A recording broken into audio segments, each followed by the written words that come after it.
Bismillah. Assalamualaikum warahmatullahi wabarakatuh.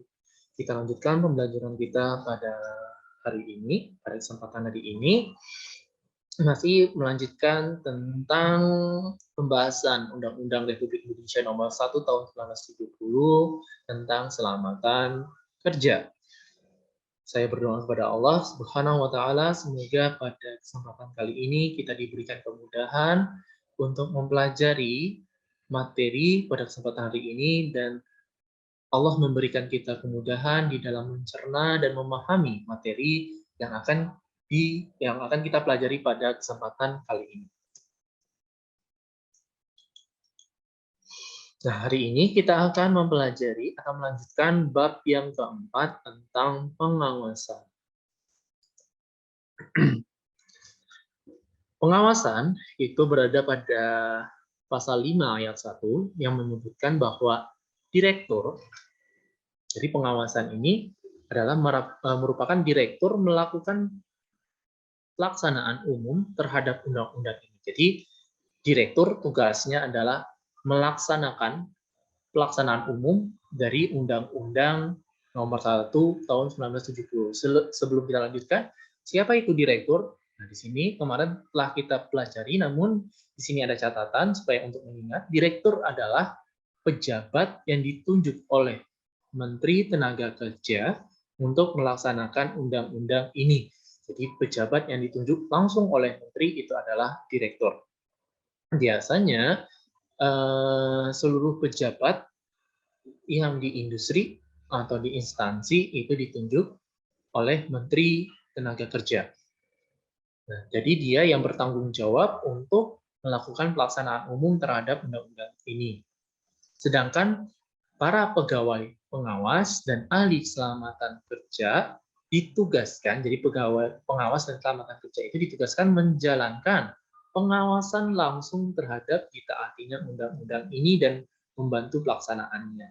Jadi pegawai pengawas dan ahli keselamatan kerja itu yang bertugas sebagai pengawasnya, pengawas terhadap direktur yang melaksanakan Undang-Undang Republik Indonesia Nomor 1 Tahun 1970.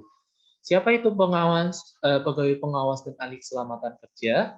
Di pasal 1 kita sudah jelaskan, namun di sini saya jelaskan lagi, yaitu pegawai pengawas ialah pegawai teknis berkeahlian khusus dari Departemen Tenaga Kerja. Jadi pegawai pengawas itu adalah pegawai yang bekerja di Departemen Tenaga Kerja namun berkeahlian khusus. Sedangkan ahli keselamatan kerja itu adalah pegawai tenaga teknis berkeahlian khusus sama, tapi di luar Departemen Tenaga Kerja. Kalau yang ini pegawai pengawas itu bekerja di Departemen Tenaga Kerja, kalau ahli keselamatan kerja dia tidak bekerja di Departemen Tenaga Kerja. Namun dia ditunjuk langsung oleh Menteri Tenaga Kerja untuk mengawasi ditaatannya undang-undang ini. Jadi ada pengawas dari independen, ada yang dependen. Untuk fair, untuk sistem pengawasannya itu fair gitu. Jadi ada yang dari Departemen Tenaga Kerja, ada yang di luar dari Departemen Tenaga Kerja. Pasal 5 ayat 2 itu menjelaskan bahwa wewenang dan kewajiban direktur, tadi direktur yang menjalankan undang-undang ini, pegawai pengawas, itu tadi seorang pegawai yang mempunyai keahlian khusus yang bekerjanya di Departemen Tenaga Kerja, dan ahli keselamatan kerja, kalau ini di luar Departemen Tenaga Kerja, dalam melaksanakan undang-undang ini diatur dengan peraturan undang-undang ya. Jadi wewenang dan kewajibannya itu diatur oleh undang-undang. Nah, lanjutannya pasal 6 ayat 1 sampai 3, barang siapa yang tidak dapat menerima keputusan direktur, di sini tidak dapat menerima keputusan direktur, dapat mengajukan pengajuan permohonan banding kepada panitia banding.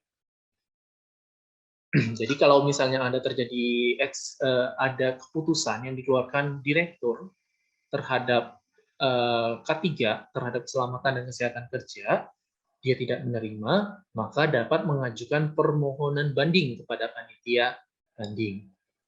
Tata cara permohonan banding, susunan panitia banding, tugas panitia banding, dan lainnya ditetapkan oleh Menteri Tenaga Kerja. Keputusan panitia banding tidak dapat dibanding lagi. Jadi ketika sudah misalnya kita mengajukan permohonan banding kepada panitia banding, lalu diadakanlah tata caranya tadi, diadakanlah pembanding tadi, atau diadakanlah sidak terhadap keputusan direktur tadi, lalu keluarlah keputusan panitia banding, maka keputusan panitia banding tersebut tidak dapat diganggu gugat. Nah, pasal 7, untuk pengawasan berdasarkan undang-undang ini, pengusaha harus membayar retribusi. Nah, ini juga. Jadi pengawasan berdasarkan undang-undang ini, pengusaha itu harus membayar distribusi ya, menurut ketentuan-ketentuan yang akan diatur dalam peraturan perundangan. Sedangkan pasal 8 ayat 1, pengurus itu diwajibkan, jadi pengurus itu diwajibkan memeriksa kesehatan. Siapa pengurus? Pengurus itu adalah orang yang bertanggung jawab terhadap tempat kerja.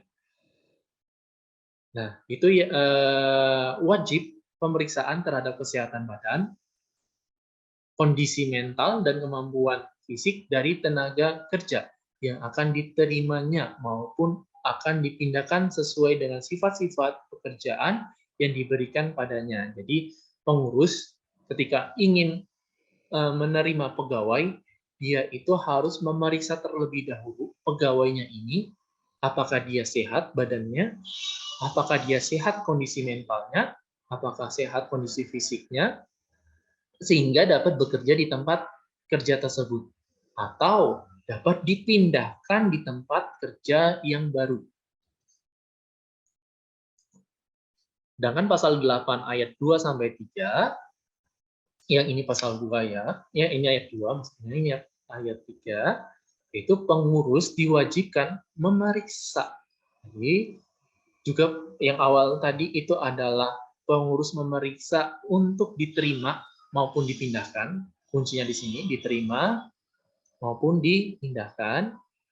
Sedangkan pada pasal ayat 2-nya itu memeriksa semua tenaga kerja yang berada di bawah pimpinannya. Jadi setelah diterima lalu bekerja di sana, lalu pengurus juga harus harus memeriksa secara berkala semua tenaga kerjanya secara berkala ini pada dokter yang ditunjuk oleh pengusaha dan dibenarkan oleh direktur.